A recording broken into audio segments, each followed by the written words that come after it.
for us, it's back to work today for our last homestand of the season, and having these 2 games, Friday, Sunday against Northwestern, Nebraska, a chance for us to get our momentum back.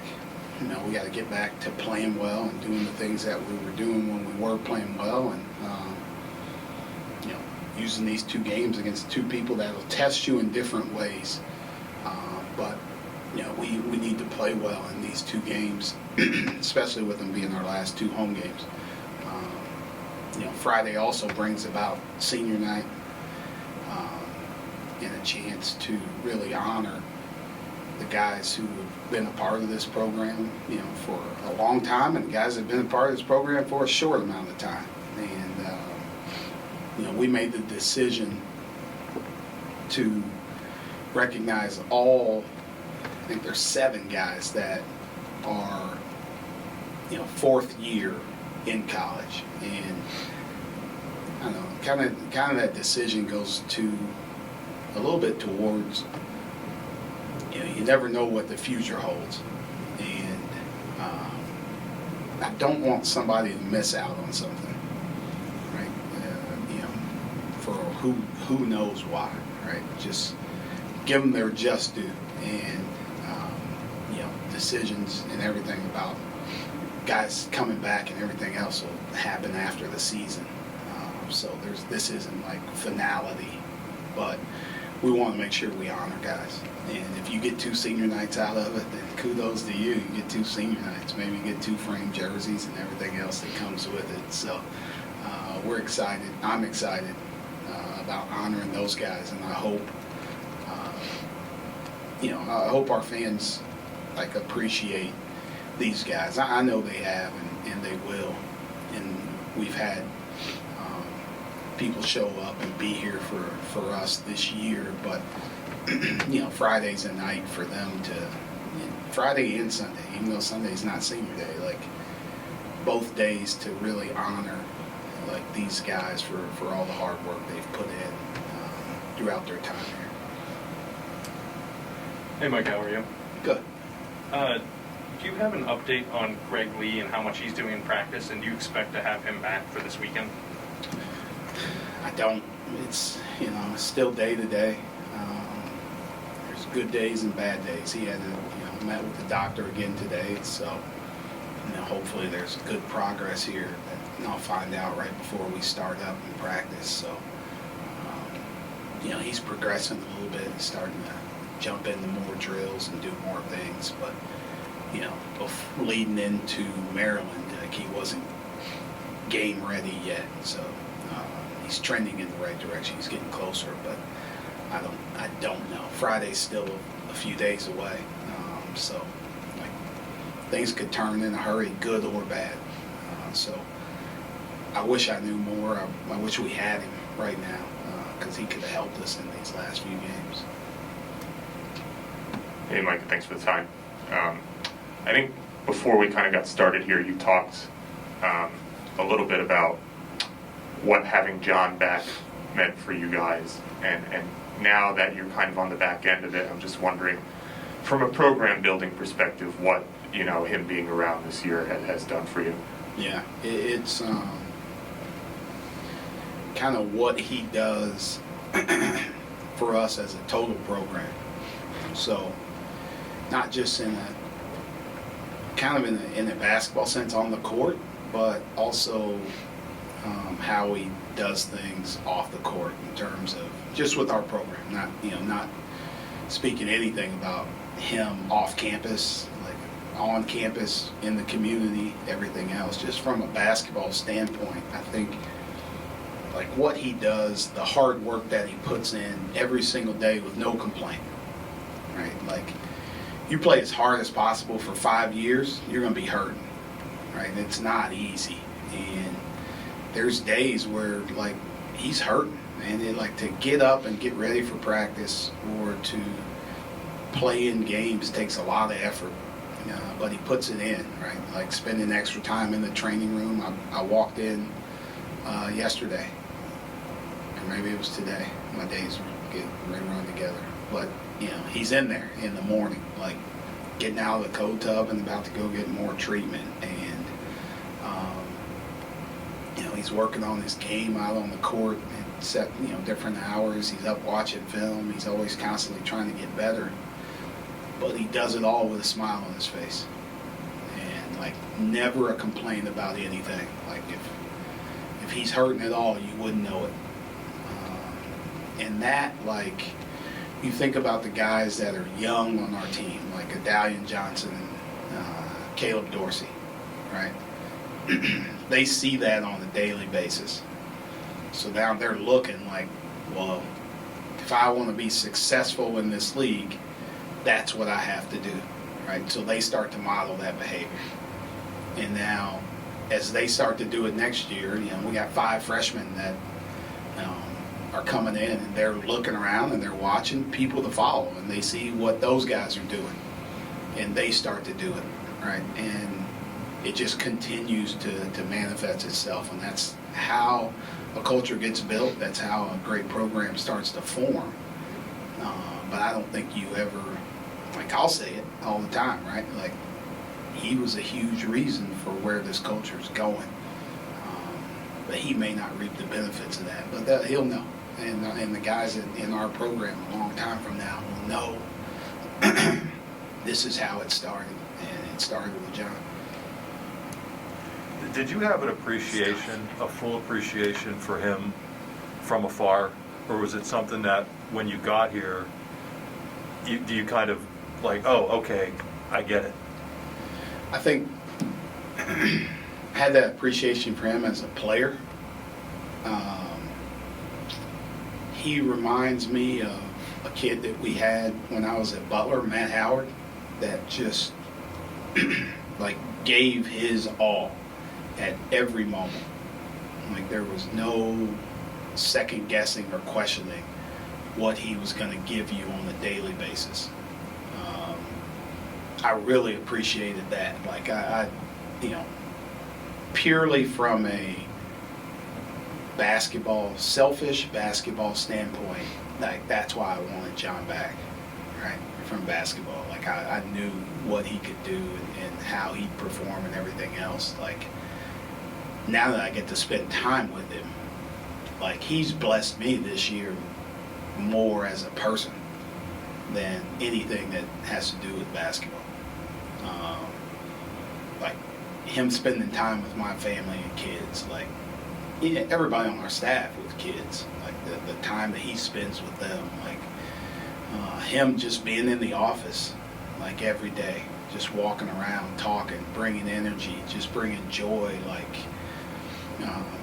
you know, and I say it to our guys, like, you know, when you walk into a room, 3 things happen. The energy stays the same, the energy lowers, or the energy goes up. And, like, John is an energy raiser. When he walks in the room, the energy goes up. And that stuff you don't know from afar, right? You don't get a chance to be around him on a daily basis. So I have, like, so much respect and appreciation for just being around him this year that I didn't know that I would get. But like I said, he's really blessed me this year. Given the makeup of the roster, 3, maybe 4 of these guys will kind of be for, you know, one and done at Penn State, basically. I mean, what do you think this senior night will mean for those guys who, you know, it's a little bit more transient, and maybe in the long term it's a little bit more of a blip, but how do you kind of see those guys kind of take to Penn State, and what do you think kind of their, I guess, impact will be here? Yeah. The first thing I'll tell people, like, man, we had like 3 or 4 one and dones here. If you want to come and be the next one, some high school kids, they won't understand. These guys already graduated college, but I'll try and use that if I can. I think they all, like, I think they'll all get something different out of this experience, right? Like, you know, it's all, you come here with a plan. You know, you never know how a plan's going to be executed or what's going to happen throughout this year. And I think if you ask, Jaheim or Jelani or Greg,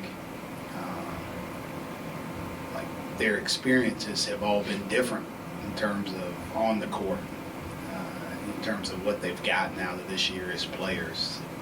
But the one thing I would say is, I think they appreciate like the guys that they've meshed with this year on our team. You don't. We kind of threw a group together in a short amount of time, but we got personalities that match pretty well. Like these guys get along with each other. You go through something. You go through a season. You have kind of shared experiences. You go through good times and bad times together. Like, it creates kind of lifelong friendships, memories, different shared things that no matter if you were here 1 year or 5 years, like those are things that you'll go back to. Those are people that you'll go back to. So I think that's what, like, it's different, right? There's no, I don't know, COVID kind of threw such a crazy thing in where you could get an extra year of basketball, and these guys got a chance to, come and play at the high major level for 1 year, and it's an experience they probably never thought about or dreamed of. And I hope that they feel like they've gotten better here, they got treated well here, and also that Penn State's a pretty good place. I hope they're waving the flag for us and helping us in different ways. But the one thing with me is those guys, I tell them when I recruit them, I talk to them all the time. Like, they got me for life, right? I don't care how long they were here. They put their trust and faith in me. Like, they got me forever. So, at the end of the day, I don't know what they'll get out of this, but they got coaches got their back for a long, long time. Michael, we've talked a lot about John off the court. It seems like he's taken a pretty big step on the court too, from really just a bully ball guy at the beginning of his career, and even at the beginning of the season. Now he's more of an offensive hub that you guys run a lot of those dribble handoffs and everything through. Where have you seen the biggest growth from him, and how hard is it for a guy that's been in college this long to make that big of a leap? Yeah, it's pretty dramatic, kind of the changes that he's made. He still is who he is, right? He's never going to change, how hard he plays, how hard he competes on the offensive glass. He gets a lot of baskets off of his own, rebounds, his own effort, getting layups from different guys, getting some post-ups. But the way that he's playing on the floor and kind of, really directed traffic for us at times, I think it's going to benefit him after college.